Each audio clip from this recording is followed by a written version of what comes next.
General thoughts on the game as a whole. It was a lot to unpack there, and I guess just yeah, I mean it's the first game of the year. You got to make sure you're in shape. A lot of things that we have to do, situational football stuff that falls back on me as the head coach, not our players, that I need to make sure that we're in better position to do. And I think that was the key to the game. We give them the block punt that sets them up, that really gives them the only momentum they had in the first half. Defensively, I can't be more proud of our effort.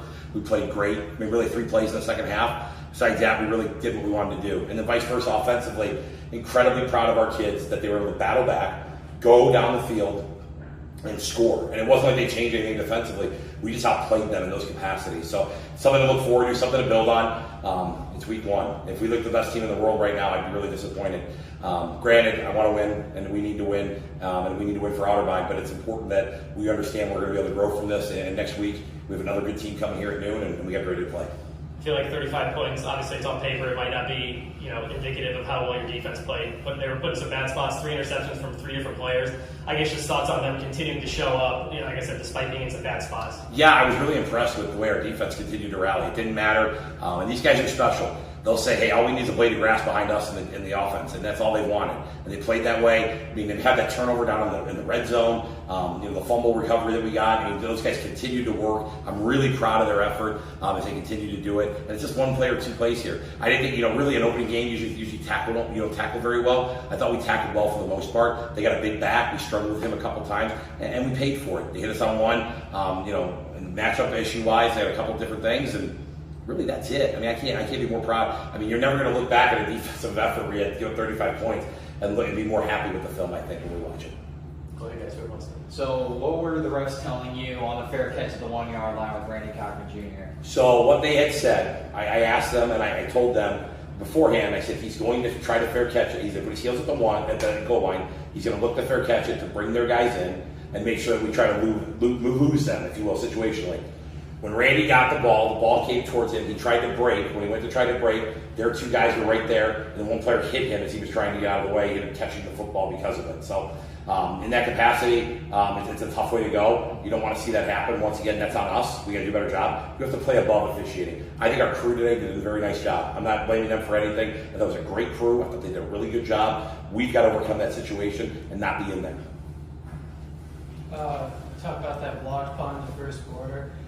Watching the game, I feel like that was really the biggest play of the game, which really separated you 2 guys. Talk about just that play individually, and then just how big turnovers were in this game. Yeah, we had an NA on the blocking assignment there, and the way that we were working that scheme. We line up in a different punt every week, so obviously one of the things that they did a good job of is they brought 5 and 5 on each side. They brought those guys off the edge. Our operation time was a little slow on that one as well.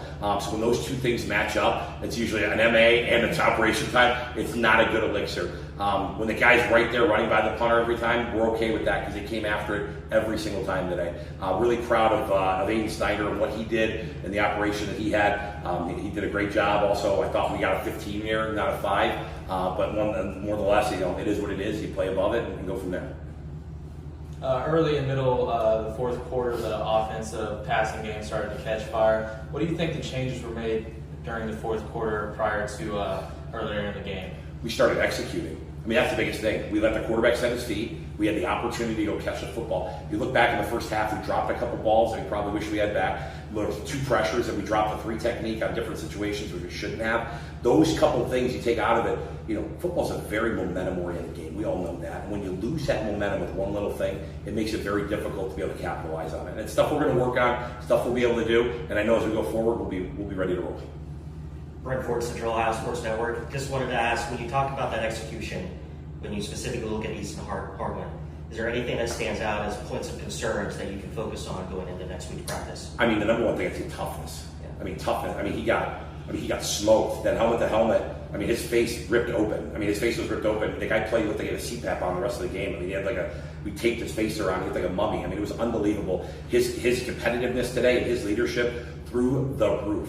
He's going to want to make sure that a couple of those decisions he had, he'll want to have those back, and he'll be the first guy to tell you that. And what I love about Tim is when he comes to the sideline, he tells everybody else, hey, I'm wrong. I got you. I'm wrong. And that's what leadership's about. Be vulnerable. Let people know. I told our guys this today. Hey, it's on me. I didn't prepare you guys well enough for today's game. It's not you guys, it's me. And I think that's really important, and we all got to look deep inside and make sure we're ready to go. Last thing, I'll let you go. Sometimes it's not only you did or didn't do, it's about what the opponent does. Thoughts on Ohio Wesleyan, what you think they'll do moving forward, going to the NCAC, and maybe what they showed you today? Maybe Yeah. what you expected or didn't expect or anything? No, I think Fi's a really good player, the quarterback. I want to make sure I say his name right. Caden Booza. Sorry, I'm way off. But I usually know kids by numbers, but he did a great job. I was really impressed with his toughness as well. He took a lot of shots today and kept coming back and coming back and coming back. Their two backs are really good players, so I think that's something that they're going to continue to lean on. And defensively, they move around, they do a lot of different things, and Coach Delaney and his defense, they do a very good job. So I think they'll be good. And really in the kicking in today, that block punt was a huge deal. But I look back at it, on the other side of it, we had a really nice kickoff return. We had a couple, they had to kick away from us the rest of the game because of it. I'm really proud of our guys. I'm proud of them. And I think Ohio Wesleyan will be a team to mess with in the NCAC. So good luck to Coach Watts and those guys as they go forward, and looking forward to having an opportunity against them again next year. Thanks, Coach. Thanks. Thank you.